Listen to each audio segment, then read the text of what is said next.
ऐसे एमएचओ बोलो हर दुकान पे क्या है, ट्रैक्टर में बिठा के आदमी को भेजने का है। ड्यूटियां छोड़ दिए, साथ ही फिर रहे हो लोग। इसके साथ आप सीज करो आपको राइट से। आप ट्रैक्टर में आने से पहले ट्रैक्टर चलेगा।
ప్రజలకు అందుబాటులో ఉండి పని చేయాల్సింది పోయి ఈరోజు ఏదైతే పారిశుద్ధ కార్మికులు ఉన్నారో వాళ్ళు చేస్తున్నటువంటి పని ఏదైతే ఉందో వాళ్ళకు సహకరించాల్సింది పోయి అక్రమంగా హిందువులకు వ్యతిరేకంగా ఆవులని చిన్న చిన్న దూడలని ప్రభుత్వ నిబంధనల ప్రకారం కోయవలసినటువంటి అవసరం లేనప్పటికీ కూడా ఒక గుండాయిజంతో ఎంఐఎం నాయకుడైనటువంటి ఎవరైతే డిప్యూటీ మేయర్ గారు ఉన్నారో కొంతమంది కసాబ్లతో కుమ్ముక్కై డబ్బులకు ఆశపడి మరి మున్సిపాలిటీ అధికారుల మీద మున్సిపాలిటీ యొక్క కార్మికుల మీద మీరు విపరీతమైనటువంటి బూతు మాటలు మాట్లాడి వాళ్ళని ఏమైనా చేయండి నేను చూసుకుంటాని గుండాయిజాన్ని ప్రదర్శిస్తూ వాళ్ళ మీద దౌర్జన్యం చేయడం జరిగింది.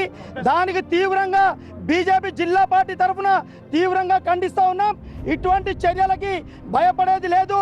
ప్రజలు సరైన టైంలో బుద్ధి చెప్తారని హెచ్చరిస్తూ ఉన్నాం. వీళ్ళ గుండాయిజం నశించాలంటే తక్షణం వారికి బుద్ధి చెప్పాల్సిన అవసరం ఉంది.